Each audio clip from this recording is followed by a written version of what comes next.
You're listening to Gospel Centered Rest, a podcast by Grace Bible Church in Cambridge, Ontario, dealing with topics of life and theology, and how Christ's promise of rest for the weary and heavy laden gives us strength for today and hope for tomorrow. I want to welcome you to Gospel Centered Rest podcast. I'm Pastor David Robinson, and because it's a shorter week, we thought we would do a shorter podcast. We seek to do these podcasts just reflecting on the sermon that was preached the previous Sunday and having an opportunity to explain and apply some of what was presented. So I thought today we would look at what does it look like practically to give up hope. So on Sunday morning, we looked at 1 Peter chapter 3, verses 13 through 22, and we looked at what it was to find blessing in unjust treatment. So we saw the blessing of perspective. Hope helps us determine what we live for and how we live, what we live for and how we live. And then we saw the blessing of purpose. Hope keeps us going. But when we think about hope, it can be difficult to understand what giving up looks like. So we might say, I have all the hope in the world because I've not said those words. I'm just giving up. But are there ways that we give up where we may not even know that we've given up? And that's what I want to talk about just for a few moments. And it seems like really depressing. So I hope... But it's not meant to be depressing. It's meant to recognize maybe ways that even though we wouldn't say we've given up hope, maybe we have. And then what we'll do is we'll end on just the wisdom that Peter gives and the encouragement that if you have given up hope in these various ways, to take Peter's wisdom and really the gospel story and have hope once again. And that ultimately led us to the third point on Sunday morning, which was the blessing of purity. And that's just an enhanced freedom to live the gospel life, or even as the podcast is termed, to find that gospel-centered rest. So let's take a few moments and ask ourselves, and maybe take this time to reflect and do some heart search. And maybe we need to confess to one another that we have given up hope in certain areas of our life, and pray to God that He would restore that hope so that we keep going as God has called us to do. So I was actually listening to another podcast as I was running this past weekend, and he talked about some of these, it wasn't ways that you give up hope, but as I was listening to it, I was thinking about the sermon, and I was thinking, it just really sounds like these would be good descriptions for giving up hope. So, a cynical outlook. A cynical outlook. Everything is, we argue about everything. Nothing could possibly turn out right. What people say to us could not possibly help. You haven't said, I've just given up hope, but your entire outlook on life, or your entire outlook on that relationship or on that church, you just become cynical. And you say, somebody tries to encourage you, you become cynical about your own life, about what you're doing, and God could never use me, or God could never change me, or God could never work through me, or I've been such a failure. And somebody tries to speak into your life, and you just block them out. And you say, God could never do that, and you become so cynical, and you become so negative about how you perceive others, how you perceive life, how you perceive relationships. I think that's a way that we can give up hope. I think another way is, and this one might be interesting to think about, is we just live a frantic lifestyle. We need to be more busy. And you might say, well, that almost seems the exact opposite of hope, because you're doing more because you have more hope. But could it be that sometimes we seek to do more because we've run out of hope. In other words, you need to please more people. You need to earn more of God's love. You need to earn other people's love in order to keep hope going. And I think that's one of the remarkable things about what Peter says about hope is the purpose behind hope is to be a blessing to others. It's not out of fear. In fact, we saw that was the first thing that Peter said about what it was to suffer as Christ suffered is don't be afraid of those around you. And sometimes we become afraid, and when we become afraid, we become busy. If I don't do this, or if I don't say this, or if I actually bring this up and talk about it, then the person's not going to love me, or the person's not going to want to be around me. And so we just, more people-pleasing, we become more busy, more God-pleasing, we become more busy for Him. And so we live this rather frantic lifestyle. I think along with the cynical outlook, you can just really stop existing. Life becomes meaningless. There's despair. This probably, when we think about losing hope, this one probably is one that we can relate to the most when we think about what it might be to lose hope. We just seem like we stop existing. So we stop going to events. We stop contributing. We stop talking. We stop having those hard conversations. We just stop talking to God, having those hard conversations with God.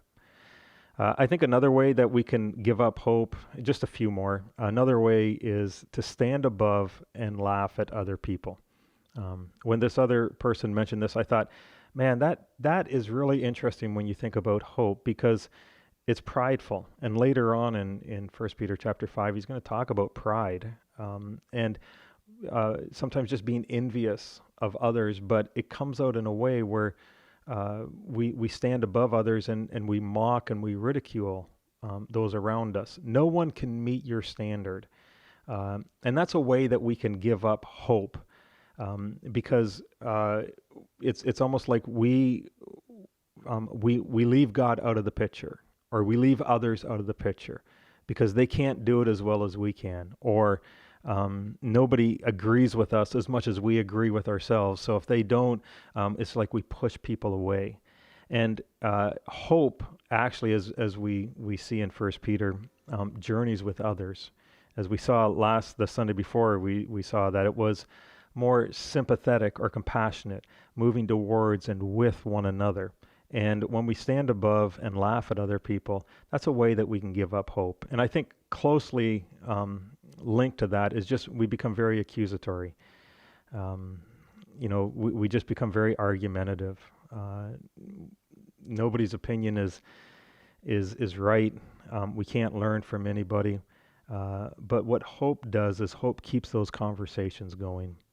And then just finally, I think another way, and again, this comes with meaningless and despair, is we just stop existing. And we stop existing. I think that kind of summarizes everything we've talked about. Cynical outlook. We're just going to stop laughing at others, giving up on any joy. We just really stop existing.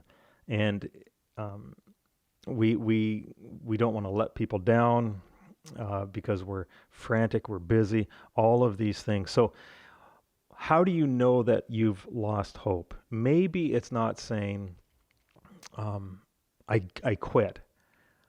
But maybe it comes out in these ways, maybe one or two, maybe all, maybe just one.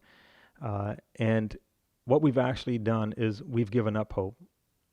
We'll take care of ourselves. We'll do the best because God hasn't taken care of us. Others haven't taken care of us. This relationship hasn't worked out. And so we are just going to take care of ourselves. If that's a way that what it looks like to practically give up hope, why is what Peter says in his message so profound? Why is what Peter says in his message so profound? So let's take a look, first of all, just at gentleness, and then we'll take a look at respect. Gentleness is so profound because when we're gentle, we are willing to journey with someone. When we're gentle, we're willing to be someone who listens and who considers and who humbles themselves before the other person. In other words, gentleness is not self-isolating. Gentleness is not just being captured by a cynical outlook or standing above someone and laughing at other people. Instead, gentleness is coming to where they're at, meeting them to where they're at, and saying, okay, let's go through this together. Respect and gentleness together. Respect, Peter says, is basically that you're going to, again, listen. You're not going to just stop existing. You're not just going to cut off people, but you're going to respect what they say. And I think with respect, the interesting thing about that word is you internalize. It's how you view the other person. So you are working hard to value what they value and to treat them with dignity, as we saw Sunday morning. And again, the ultimate example is Jesus. So why is that so profound? It meets us in every place that we're at when we say, okay, I'm going to give up hope. You say, well, I don't want to be cynical. Gentleness, respect. I don't want to just give up. I just don't want to be in despair. I don't want to be so accusatory. Gentleness, respect. And if we practice gentleness and respect, then that keeps hope going. It's not a place that we would naturally go to, but that's what keeps hope going. And then, as Peter will go on to say, not only gentleness and respect, but we will grow in holiness. We will seek to do good and not do evil for others. And that was the interesting thing for me as I wrap this up, that some of those things we wouldn't necessarily say are evil, but they can have such consequences, and they actually act as evil would in a relationship. So if you can just imagine just being cynical, living with a cynical person, living with someone who's always angry. Anger is another thing that we've just given up. We've given up any hope. We've given up there'll be any good. So I'm just going to be angry or envious or those other ones that we mentioned. And what Peter comes and he says, the front line is gentleness and respect. Gentleness is far more difficult because it's nothing to let anger go. It's nothing to become cynical. But you're not going to go down that path. You're going to aim for gentleness and respect. And what that does is it stops you from, or gives you a clear conscience. You grow in holiness, and it enables you to do good in the relationship, to be a blessing as you have been blessed.